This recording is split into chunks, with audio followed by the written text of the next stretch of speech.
मैं मनोज नेहरा। आज आपको कॉन्स्टिट्यूशन ऑफ इंडिया, भारत के संविधान का एक टॉपिक है, भारत संविधान की अनुसूची, उसकी चर्चा करते हैं अपन आज यहाँ पे। तो हमारा टॉपिक है संविधान की अनुसूची।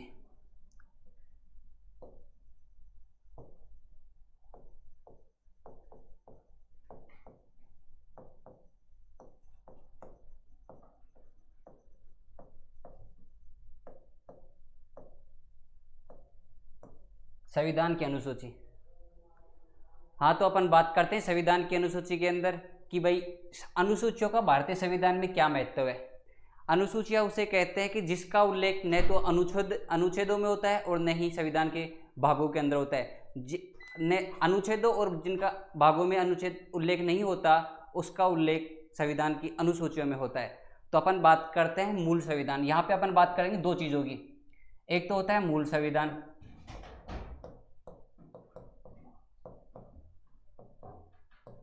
और एक होता है वर्तमान संविधान।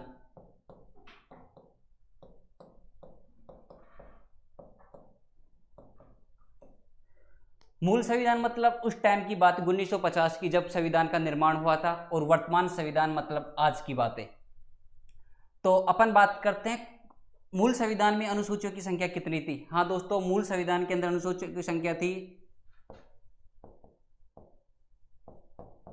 8, और वर्तमान संविधान की बात की जाए तो अनुसूचियों की संख्या थी 12।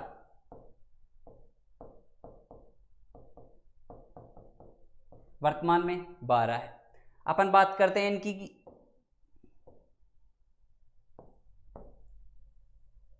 कि प्रथम अनुसूची के अंदर क्या बताया गया है। तो अपन बात करते हैं प्रथम अनुसूची।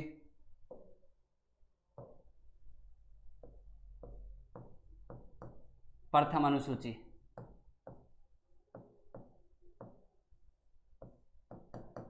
प्रथम अनुसूची में किस चीज का उल्लेख किया गया है, इसकी चर्चा करते हैं अपन यहाँ पे। तो प्रथम अनुसूची के अंदर संघ एवं राज्य क्षेत्रों के अंदर उनके क्षेत्रों का उल्लेख किया गया है कि भाई किस राज्य का क्षेत्र कहाँ तक रहेगा और केंद्र शासित प्रदेशों का क्षेत्र कहाँ तक रहेगा। तो संघ प्लस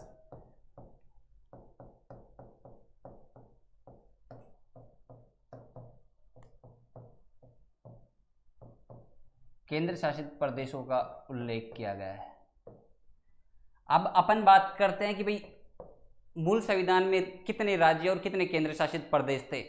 तो मूल संविधान के अंदर बात करते हैं दोस्तों, मूल संविधान में 14 राज्य प्लस 6 केंद्र शासित प्रदेश थे।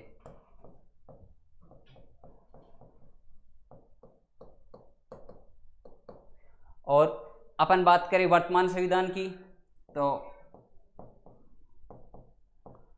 वर्तमान संविधान के अंदर 28 राज्य प्लस 9 केंद्र शासित प्रदेश हैं।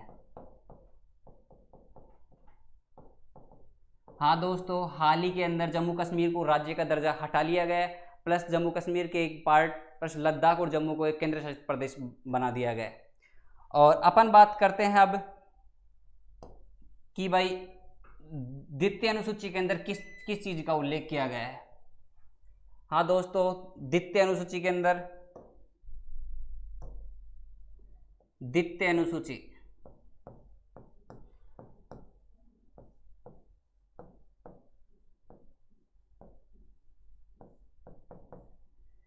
द्वितीय अनुसूची के अंदर प्रमुख पदाधिकारियों के वेतन भत्तों की बात की गई है। प्रमुख पदाधिकारी जैसे लोकसभा अध्यक्ष, प्रधानमंत्री, इनके वेतन भत्ते किस प्रकार से दिए जाते हैं, अर्थात प्रमुख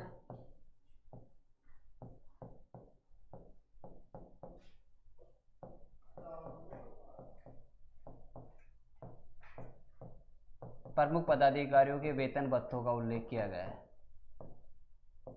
कि भाई इनको भोजन, पानी, आवास, वाहन, किस प्रकार से क्या क्या सुविधाएं दी जाएगी प्रमुख पदाधिकारियों की, इसका उल्लेख भारतीय अनुसूची के भाग द्वितीय में किया गया है। और अपन बात करते हैं तृतीय अनुसूची की।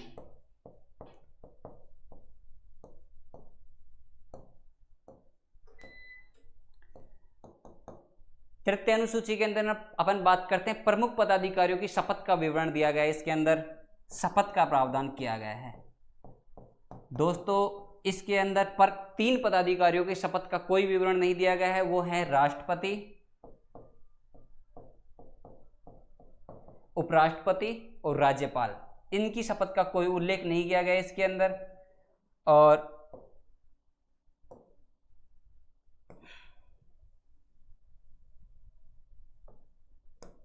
अपन बात करते हैं अनुसूची 4,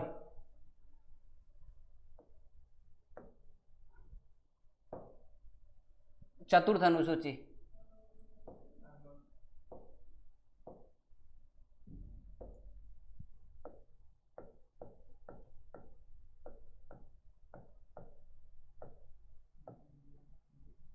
क्षेत्रों के बारे में बताया गया है इसके अंदर, राज्यसभा क्षेत्रों के बारे में। राज्यसभा क्षेत्रों का उल्लेख किया गया है, अर्थात राज्यसभा सीटों का बंटवारा किस आधार पर किया जाएगा। जैसे राजस्थान के अंदर राज्यसभा सीटों की बात की जाए तो राजस्थान में 10 राज्यसभा सीटें, इस प्रकार राज्यसभा सीटों का बंटवारे के बारे में बात की गई है। और अपन बात करते हैं 5वीं अनुसूची।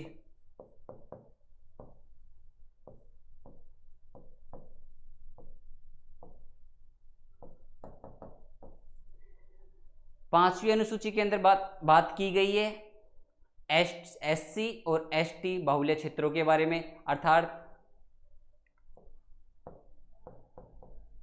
आदिवासी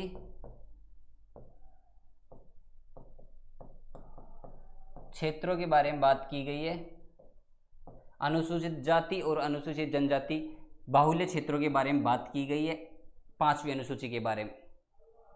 और इस प्रकार अपन बात करें 6वीं अनुसूची के अंदर किस चीज का उल्लेख किया गया है, तो वो है दोस्तों 6वीं अनुसूची।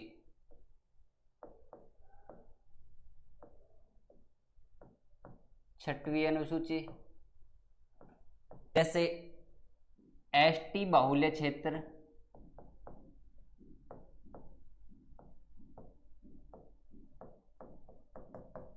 जैसे असम,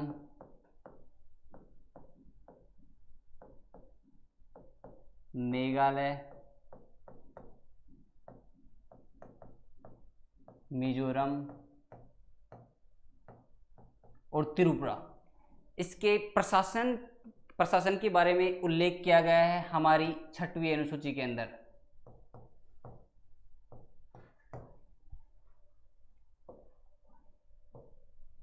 और बात की जाए 7वीं अनुसूची,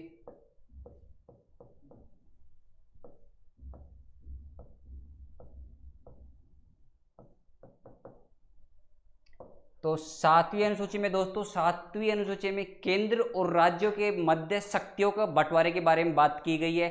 इसके अंदर सूचियों का बंटवारा किया गया है। हाँ दोस्तों, इसमें भी अपन बात करते हैं मूल संविधान की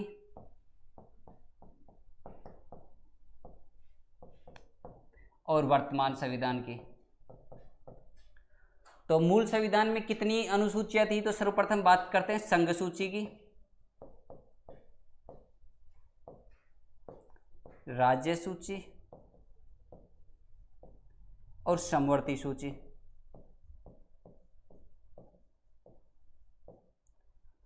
तो मूल संविधान में संघ सूची में कितने विषय थे उसके बारे में बात करते हैं यहाँ पे। तो मूल संविधान में विषय थे 97 विषय। हाँ दोस्तों, और राज्य सूची के अंदर थे 66 विषय और समवर्ती सूची में थे दोस्तों 47 विषय। अपन अब बात करते हैं वर्तमान संविधान की। वर्तमान संविधान के अंदर संघ सूची में है 100 विषय और राज्य सूची में है 61 विषय और समवर्ती सूची के अंदर है 52 विषय।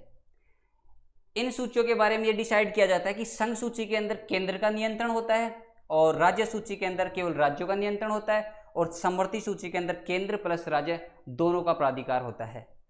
अपन बात करते हैं अब 8वीं अनुसूची की।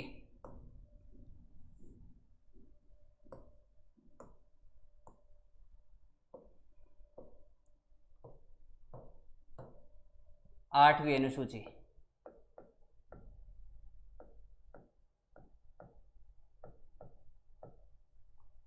हाँ दोस्तों, और वर्तमान संविधान की। तो इसका संबंध है भाषाओं से। कौन सी भाषा का उल्लेख किया गया है, मूल संविधान में कौन सी भाषा को राज्य भाषा का दर्जा दिया गया था और कौन सी भाषा को दर्जा नहीं दिया गया था। तो अपन बात करते हैं मूल संविधान में। दोस्तों, मूल संविधान में 14 भाषाओं को राज्य भाषा का दर्जा दिया गया था और वर्तमान संविधान में टोटल 22 भाषाएं हैं। तो अपन बात करते हैं 14 भाषाएं कौन कौन सी थी। तो यहाँ पे 14 भाषाओं के बारे में बात करते हैं अपन।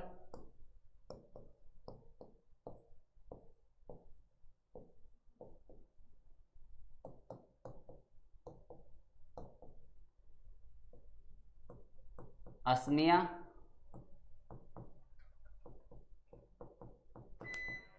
बंगाली,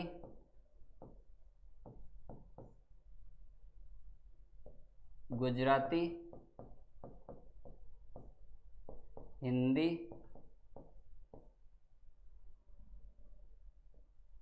कश्मीरी,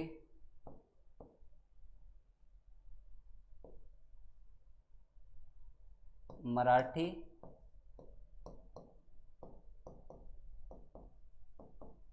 मलयालम, उड़िया,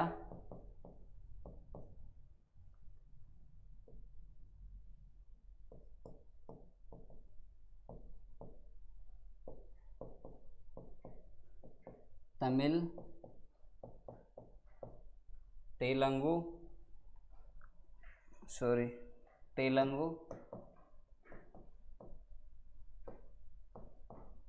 उर्दू।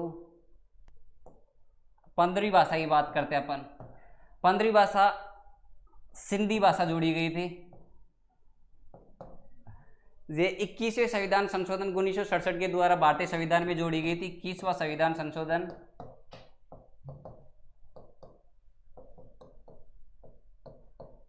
1967 के द्वारा सिंधी भाषा को जोड़ा गया था। अपन बात करते हैं 16, 17 और 18। 16वीं भाषा जोड़ी गई थी नेपाली, मणिपुरी और कोंकणी। इन 3 भाषाओं को दोस्तों 71वां संविधान संशोधन 1992 के द्वारा जोड़ा गया था।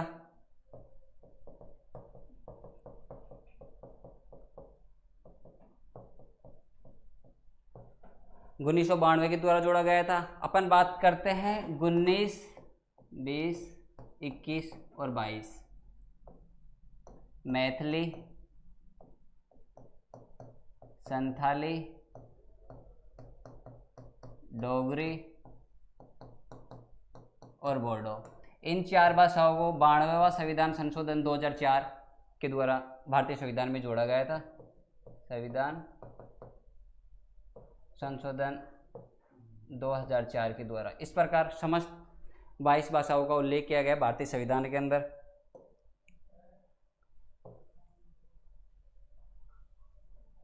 अपन बात करते हैं अब 9वीं अनुसूची की।